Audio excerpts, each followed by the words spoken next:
I think it was Bezos in 2012 who said, your personal brand or your brand is what people say about you when you're not in the room. Now, I would update that to the 2021 and beyond version to say, your brand is what people say about you before you get in the room. Because if you have a reputation that precedes you, we've all been in situations like that. And you've had situations like that where you've walked into an auditorium to speak, but you knew everybody knew who you were already. That's what branding is. So whether you're in the office, and I've worked in office, I've been in corporate, I've been in organizational life, you've already got one, so you might as well become a better one.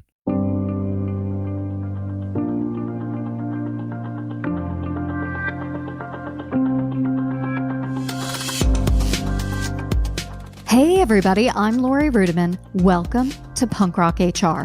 My guest today is Mike Kim. He's the author of You Are the Brand, the 8-step blueprint to showcase your unique expertise and build a highly profitable, personally fulfilling business. Now that is a dream for everybody, to build that highly profitable, personally fulfilling business. Who doesn't want to do that? Mike believes it is possible and you are more than capable of doing it, but he wants you to realize first that you are a brand and to act accordingly. I love this conversation because it gives us so much to think about as all of us are trying to figure out how do we pivot in this post-COVID landscape. So if you're thinking about starting a new business or just branding yourself differently, sit back and enjoy my conversation with Mike Kim.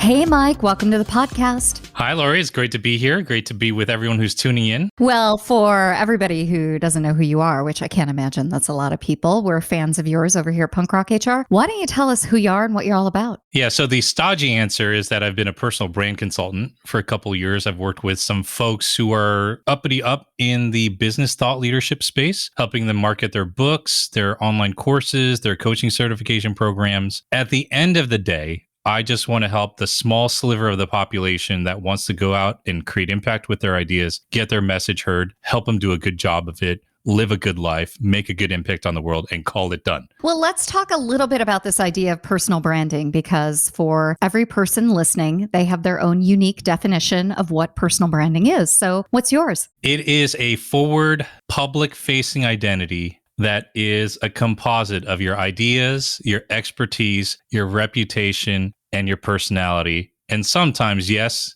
your image and how you dress. Now, this whole idea of the branding is just identity. You and I know that. You know, we all know that. It's farmers burning a brand onto their livestock. And as I was doing research for this book, I came across this English potter born in the 1700s named Josiah Wedgwood. And this guy won the competition put on by Queen Charlotte for pottery. And after that, the dude started calling all his stuff Queensware. Brilliant, right? And he shipped it out. He's the guy who came up with free shipping and money back guarantees. He opened an exclusive showroom for the more affluent in England. So that's where it started. But, you know, now we have the internet and the interwebs. And since the dawn of the internet, we've all been trying to look good a certain way. And that's our reputation. That's our personal brand. It's even with our resumes. It's our branding. It's our identity. Well, I want to talk about your book in a second, but man, this Wedgwood guy, he set us up for either success or failure. I'm not exactly sure. For years, I went around the country and said, I don't know about personal branding because I'm not a bottle of laundry detergent. I'm not a bottle of shampoo. I'm a human being, and allegedly I have a soul. That's what people keep telling me. So it always felt like personal branding was a real incomplete way of talking about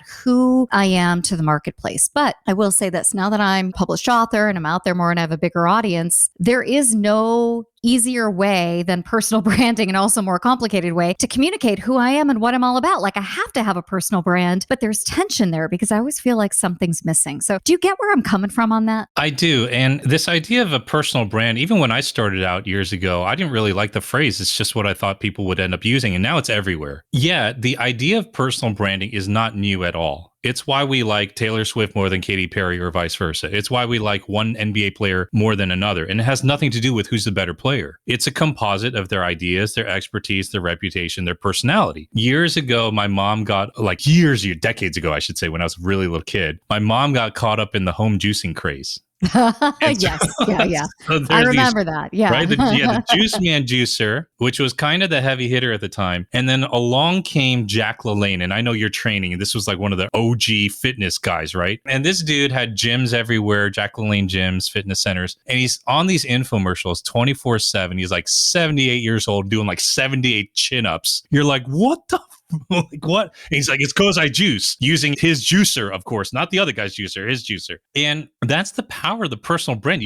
She bought his juicer because we saw his gyms, we saw him on the infomercials. And kind of another segue to that is like, she made me this juice, and it's the nastiest crap I've ever tasted. I was so disgusting. I don't know what she put in it: beets, carrots, celery, and like some moss from our backyard. And it was this odd color. I didn't know how to describe it, and now I call it blender gray. I've had that. Yes. And it's this Throwing some gray, scoops of protein, right? Yeah. yeah, this grayish brown green tinge. And I'm sure it was nutritious, but it just tasted awful. And that kind of leads me to one of my points about personal branding. We may have good stuff inside of us, but if we don't know how to tell stories, we don't share a clear point of view on something, and we don't wrap that in an identity that makes it easy for people to understand what we do, we end up turning blender gray. We're just another suit. We're just another talking head. And so even right there is just a really simple analogy: never be blender gray. And it doesn't mean you have to be outspoken or outlandish. Just share your stories and own who you really are. That's really lovely. I love any story that involves a mom. There's just something warm and loving about that. That's so great. And contrasting your mom, who's probably this warm figure in your life, with a blender gray is just so smart. It's absolutely great. Well, Mike, you are the expert on personal branding, so I'm going to get out of your way while you tell us about your new book. What's it all about, and who's it written for? Well, the title is You Are the Brand, and it's a blueprint. It's an 8-step blueprint to really help you build a business around your personal brand. I worked for years in corporate. I was part of different organizations. My most recent corporate job was as the CMO of a company, but I had this dream to be Laurie Rudiman. Like, I wanted to go write books and share my ideas and not go into an office all the time if I didn't want to. Like, I really wanted to do some work that was outside the confines of just one organization. So I'd go down to Barnes and Noble, shout out to Menlo Park Mall in Edison, New Jersey. That's really where I spent my time. I was scouring the shelves for books about reinventing yourself. And there were a lot of books out there, or like books like What Color is Your Parachute that come out every year? What kind of job do you want to switch into? And I was like, no, I don't want that. I want to do what this guy's doing. I want my book on a shelf. And yet I discovered that building a business around that was not always an easy thing. And the way I sort of discovered this was that, I sort of had a knack for it because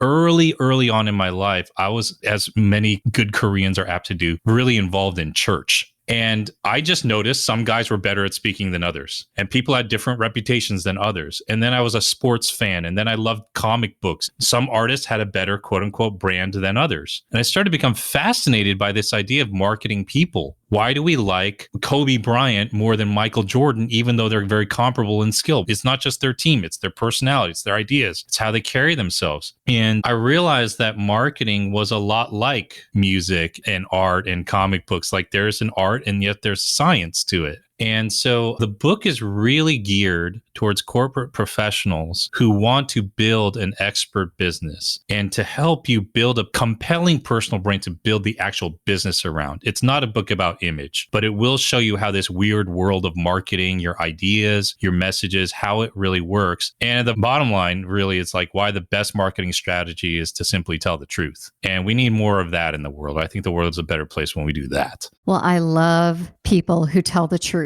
I will give them my money all day long. So I'm glad we're on the same page there. You know, I love the timing of this book because I believe we're about to embark on this great talent swap where scared people will quit their terrible job and take another terrible job because it pays 10% more. But really brave people will opt out and do things differently. But opting out is scary. And you and I both have a passion for working with fresh and new entrepreneurs. And I think one of the things that people don't index enough on with entrepreneurs is this idea of marketing and sales. They think, all right, I've got a good network on LinkedIn. I'm going to hang a shingle. I'm going to maybe publish an article or two on LinkedIn and open up a Twitter account, and then people are going to come. So talk to me a little bit about what you see with the economy. Or you, like me, do you think more people are going to opt for entrepreneurship? And what's the role of marketing in those early days? Hey, this is William Tincup, and I'd like to talk to you a little bit about Practitioner Corner podcast.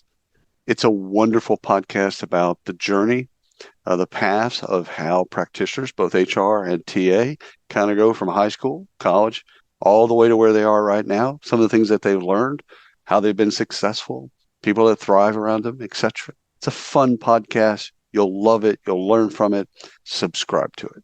Thanks. I think more people are going to try. That's for sure. They're going to try, and I hope I can help in some way, shape, or form. But my philosophy on marketing is this: marketing isn't about closing a sale. It's about opening a relationship. That's what the entire book is about. That's what my career has been about as a consultant and a strategist. And what we've seen now and what we're going to see is a sifting between the people who are doing this, quote unquote, the wrong way and quote unquote, the right way. Now, let me elaborate. I see people do it one of two ways, especially because of Instagram and YouTube in recent years, becoming more of a visual image oriented platform. On one hand, you have people who are completely selling a false version of themselves. Let's just be honest, right? These are folks, extreme example, but this happens. Rent a mansion on Airbnb, stage a photo shoot, imply that it's their house. And if you buy my mastermind and my program, you'll have this kind of success. And it's like these people don't understand that attention is not owed to you. It's earned. You got to earn it.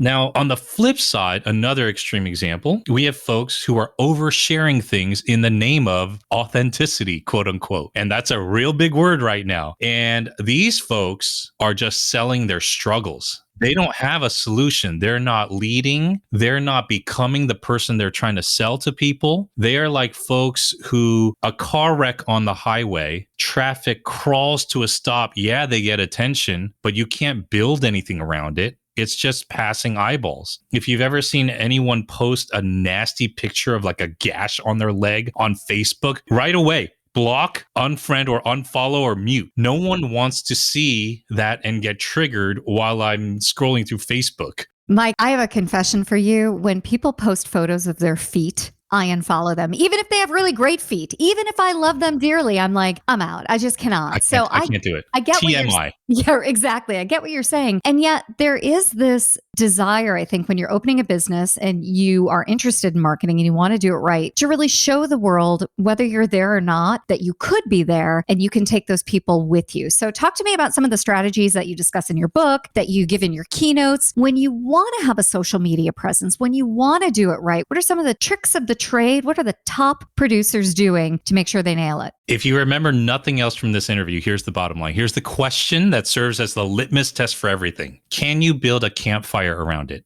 That is the leading principle of the book. And what I mean by that, juxtaposed against these two extremes of people and how they're trying to build a brand on image or their struggles, by that I mean, is what you're sharing, is it warm? Is it inviting? Is it a beacon of light in a world of darkness and cold? Are you someone who people actually want to sit around and share stories with?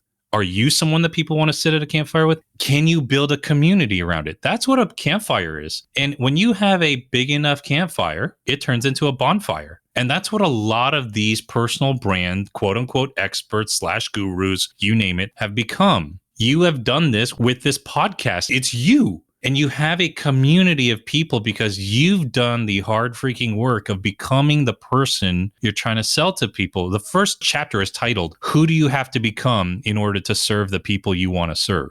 And that's the North Star, Lori. That's true authenticity. That's different than transparency, which is look at my feet. But yes. Authenticity is, hey, I'm sharing something on social media, even though it has nothing to do directly with my business. But I just posted this a few weeks ago. I showed my mom the actual copy of my book. You saw that video on Instagram, and the engagement, quote unquote engagement, and all the marketing metrics went through the roof. But why? Because it's a human moment. Everyone can relate to that. Their mom being proud or hoping that their mom would ever be proud. It's a campfire moment. And that's really the litmus test. Well, I love the wisdom of being around a campfire and hopefully creating a bonfire. I'd love your take on this because every once in a while I find myself addicted to my phone, right? Like everybody else. And I'm just like tweeting stuff and putting stuff on Instagram that probably has no business being out there, but I'm LFR, right? I'm going to do it, whatever. And I developed a test. And so I want to know what you think about this. I have 3 followers all named Wendy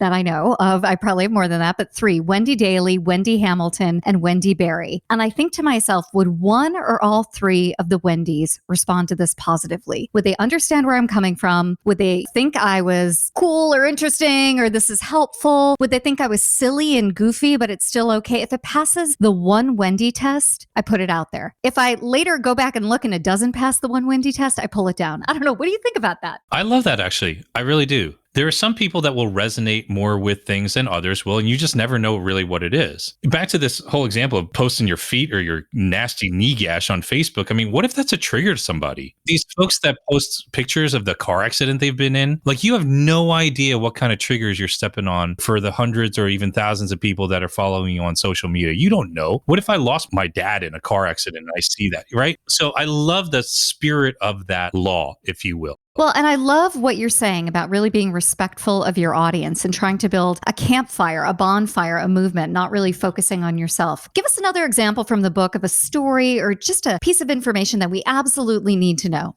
The pace of change in the world of business is fast, and that drives incredible complexity for the world of human resources. Welcome to the HR Data Labs podcast, a series of conversations with experts inside and outside the world of HR on how to innovate, measure, and evolve our practices.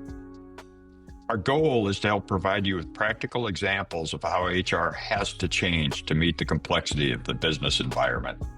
Every week, we'll talk to new and different voices on all aspects of HR. And at times, we'll get irreverent. Silly even. And sometimes geek out on the data and technology that underlie the processes that drive the world of HR. But the conversations are always insightful and fun.